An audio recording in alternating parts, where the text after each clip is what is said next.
मुख्यमंत्री देवेंद्र फडणवीस यांचा dream project असलेल्या शक्तीपीठ महामार्गाला सोलापूरच्या माढ्यात शेतकऱ्यांचा कडाडून विरोध होऊ लागलाय। सोलापूर पुणे राष्ट्रीय महामार्गावर स्वाभिमानी शेतकरी संघटनेचे अध्यक्ष राजू शेट्टींच्या नेतृत्वाखाली शेतकऱ्यांनी 1.5 तास रास्ता रोको आंदोलन केलं। सरकारच्या विरोधात घोषणाबाजी करून कोणत्याही परिस्थितीत महामार्ग होऊ न देण्याची भूमिका मांडली। श्री संत सावता महाराजांच्या मंदिरात जाऊन शक्तीपीठ महामार्ग रद्द करण्याची सरकारला सुबुद्धी येवो असं राजू शेट्टींकडून साकडं देखील घालण्यात आलं।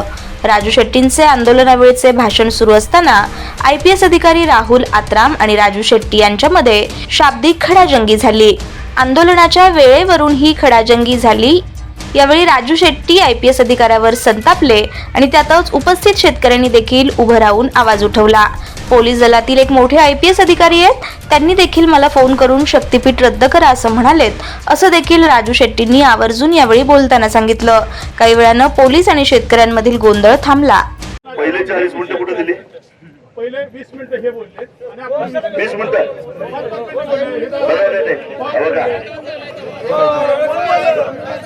एवढ्यात संपला असता। आता मला तुमचा हिशेब दाखवा। 20 मिनिटाचा 40 मिनिटाचा हिशेब दाखवा। चला, एका मिनिटात मी रस्ता रोको मागतो। मला 40 मिनिटं दाखवा आधी। मला खोटं बोलायचं नाही, खोटं बोलायचं नाही।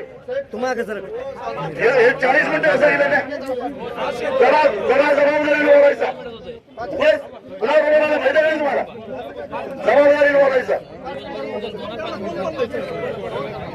काय समजतंय स्वतःला? काय करून घेणार? बेमुदत करणार आहे? काय करणार आहे? काय करणार आहे?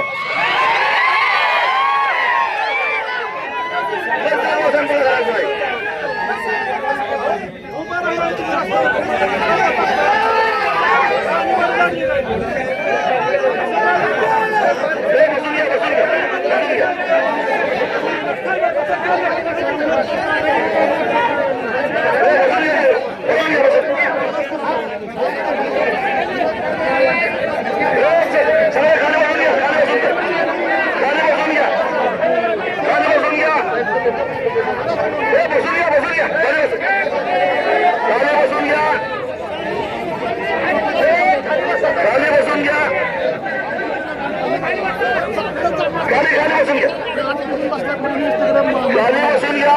आपल्याला पोलिसांच्यावर भांडण काढायचं नाही। मग एखादा असतोय कोणतरी, पण बाकीच्या समजूतदारपणाची भूमिका घेतली नाही। खाली बसून घ्या।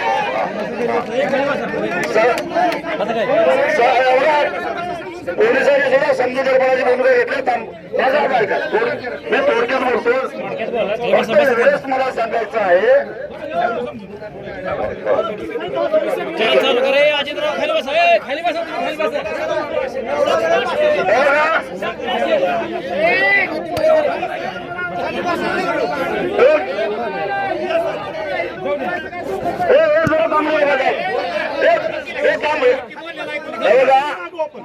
ठीक आहे, त्याने समजूतदारपणाची भूमिका घेतली। आपण घेऊ, थांबा जरा।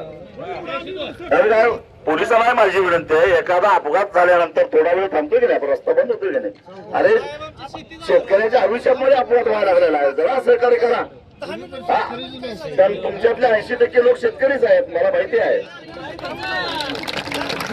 मला एक सांगतो, तुम्हाला तुमच्या माहितीसाठी सांगतो,